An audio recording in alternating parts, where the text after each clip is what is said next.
Emakhosini uyanibingelela ugogokhwashube.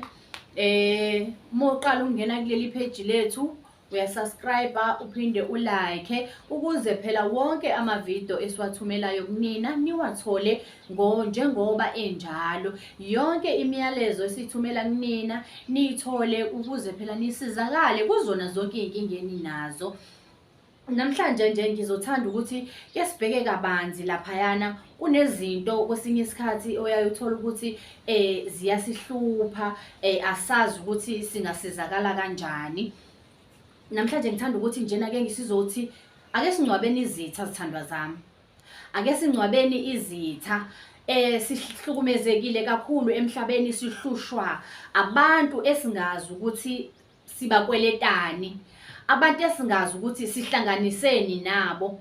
Uthola ukuthi mhlampe ake ngithi owale komnambithi la ukhona, usuke uthola indawo ngala ko-Push Epstein.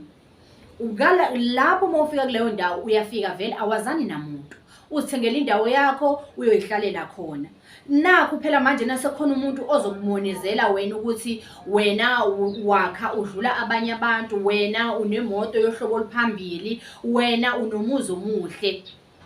Uhlanganiseni naye lowo muntu, akakwazi awumazi, kodwa manjena umuntu ubhizi nempilo yakho awazi ukuthi ufunani. Ukhona kumakhosi ukhwashube-ke bantakwethu, umuntu akanganzi into ayithandayo ngesizathu angasazi naye ukuthi uyenziswa yini, ngenxa yokuthi uphushwa umona nobuthakathi. Ngoba phela eqinisweni ngeke sesikubalekele lokho ukuthi ubuthakathi kuyinto ekhona. Ubuthakathi into ekhona ngoba kuhamba nenhliziyo yomuntu.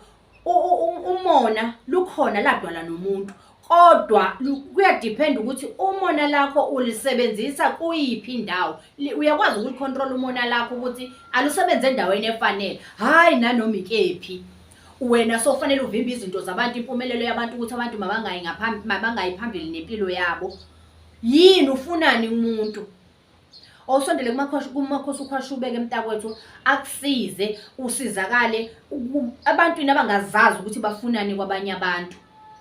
Uyabona manje nasesikhathini sokuthi abantu balungiselela ukuthi bayaqoqa emisebenzini yabo, kade besebenza unyaka wonke behlala ey'ndaweni abahlala kuzona, bengakhona ukuya emakhaya. Befika emakhaya njena lezo y'nsuku ezimbili nge-off yakho umuntu aphindele emuva.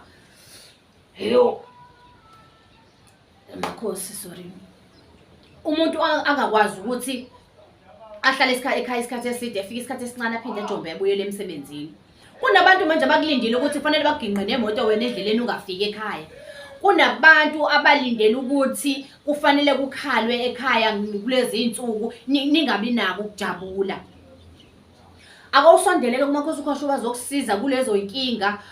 Into ayiphindele kumnikazi wayo, asibizi igama la muntu kuphela njena. Into mayiphindele la ephuma khona iyokwenza lento le umuntu ayithumile ukuthi ayizokwenza yona kuwena.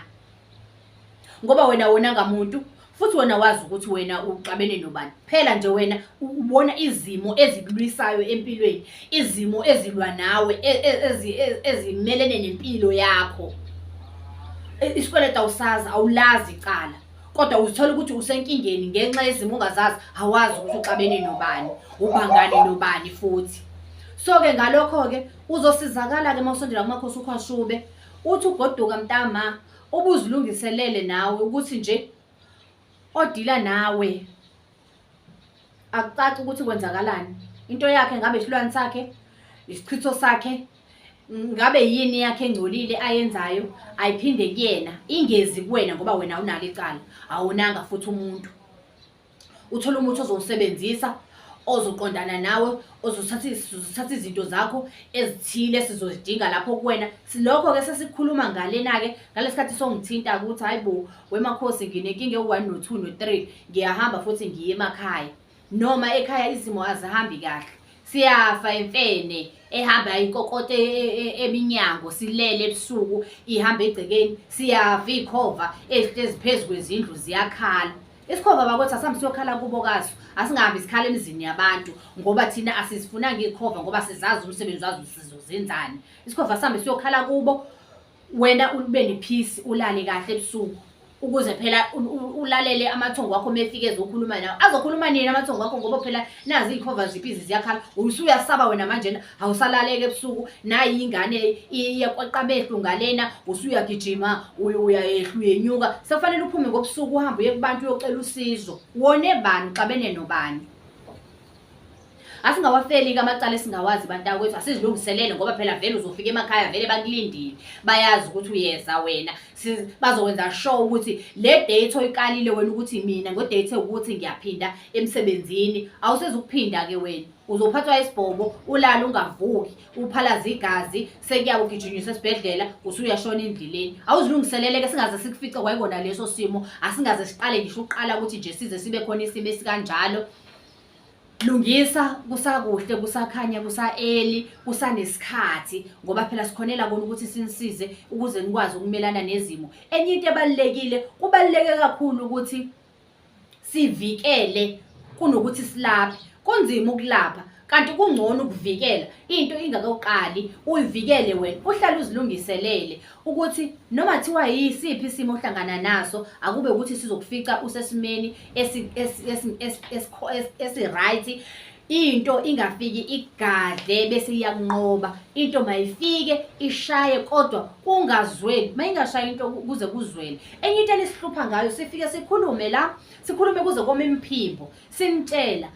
Lungisa. Kufana nalento yokuthi athi umuntu ngashiwa umuntu wami nginey'nyanga eziwu-6, umuntu wami angisamazi, ngiyamfonela wangibhlokha kuyona yonke indawo, angisakhona ukumthola. Kuze kwafinyelela esikhathini sokuthi aze egcine ebhlokha, kukhona iy'ngxabano ebezihlale zikhona phezu kwenu kodwa wena ungazinakile. Ilokhu yenzeka lento le, ulokhu ungayinakile, kanti ukungenelela kwesichitho, ukungenelela kwesilwane, ukungenelela komona, ukungenelela kwemoya ezodiliza phela yonke lento yenu enithi niyayakha ngoba phela niyenza nje lento yenu vele kunabantu abangathandi ukuthi ayiqhubekele phambili lento eniyenzayo. Ngalokho wena uhlale uzulinda amathonsi abanzi. Mase ufika kumakhosi usuzomtshela ukuthi sekunesikhathi esingaka. Ngalokho-ke manje sekufanele ukuthi-ke umakhosi kajuluke kakatapule kakunikeza umuthi, uthi wena hayi umuthi awusebenzanga, awenzanga lutho. Aphinde amakhosi akunikeza umuthi, uthi hayi ungi-unblockile, wangibluthika, emva kwalokho waphinde futhi waqhubeka wathula. Uwena osukuma sekunakele. Mesikhuluma, thatheni esikukhulumayo nikusebenzise. Umuntu wakho wena omaziyo isimo sakhe.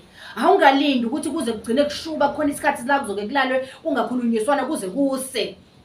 Ahambe omunye angamtshela omunye ukuthi uyaphi. Memfonela angaliphendula ucingo. Uthule wena futhi lapho uqhubeka uhlala ubekezela. Qala usukume kusa-early, ulungise, ubone ukuthi kahle kahle kwenzakalani. Ubudlelwane bethu bekungeve kunje, besithandana bekukuhle, kodwa manje sekukanjena. Sukuma ubhekelele izimo. Nawe ekhaya lakho mama baba, sukuma. Akungaze kube ukuthi sekuthiwa manjena hayi sekuze kukhona ngisho isipoki la ekhaya esihlala la ekhaya. Uqalile ngokuzwa ingane ekhala ebusuku. Waqala ngokuzwa ukuthi molelo ube novalo uyasaba. Uzwe unkonkotha izinja zishaya imkhulungwane izinja, wahlala wathula. Wakhala ikhova, wathula wahlala. Usuzosukuma manje umuntu usegula uselele phansi. Umuntu osethwala ngey'moto egijinyiswa. Kodwa isimo siqale sakhombisa ukuthi kunesimo esizayo esingahambi kahle. Wahlala wasibuka. So wenza ukuthi izinto zibe nzima. Uzothi sowufika kumina, mina ngikushaya imali engaka ngoba ngiyazi ukuthi kufanele ngiqale kephi, ngize kuphi, ngilapha le nkinga yakho. Usuzongithwalisa umzima nemali futhi ayikho. Mesikhuluma sikhonela kona ukuthi asenisize phela abantakwethu, ningaze nigcine nikhiphe imali ezinkulu kungekho sidingo. Ngiyabonga kakhulu nisazobukela endaweni lapho nizobukela nikhona. Umakhosi uPhashube lo ngiyatholakala ngiseMgcwaba. Ngikhona TikTok, WhatsApp, uFacebook, uYouTube. Inamba yami iyona le ngezansi. Uyangifonela, ungithinte, ungangitholi, ubhale ey'nkundleni zokuxhumana. Ngizothi mengithola ithuba ebese ngiyabheka. Ngiyabonga kakhulu makhosi.